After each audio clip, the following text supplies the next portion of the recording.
Have you ever wondered where all the nations of the world really came from?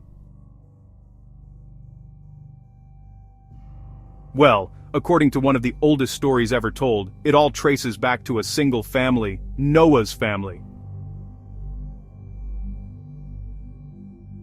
Let's dive into Genesis chapter 10, the Table of Nations, and see how ancient people believed the world was repopulated after the Great Flood. So, picture this: the flood's over, the ark rests on dry land, and Noah's three sons, Shem, Ham, and Japheth, step out into a brand new world. Each son becomes the ancestor of different groups of people, and Genesis 10 lays out an ancient family tree explaining the nations known back then. Let's start with Japheth. His descendants spread out to the coastlands and islands.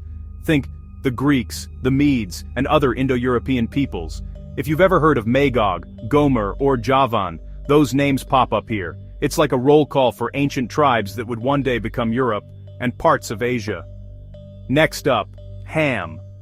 Ham's line is famous, and sometimes infamous.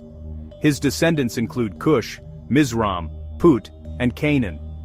These are ancestors of peoples in Egypt, Ethiopia, Libya, and Canaan, the land that would later become so important in the stories of the Bible. And yes, the famous cities of Babel, Nineveh, and even the Philistines are linked to Ham's family tree. Then there's Shem. Shem's descendants are the Semitic peoples.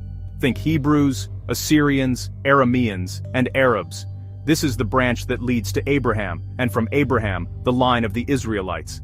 In the biblical story, this line takes center stage for the rest of the Old Testament. But here's what's wild. Genesis 10 isn't just a list of names. It's an ancient attempt to map the world, to explain why people look different, speak different languages, and live in far-off places. It's a snapshot of how the ancient Hebrews saw their neighbors and themselves.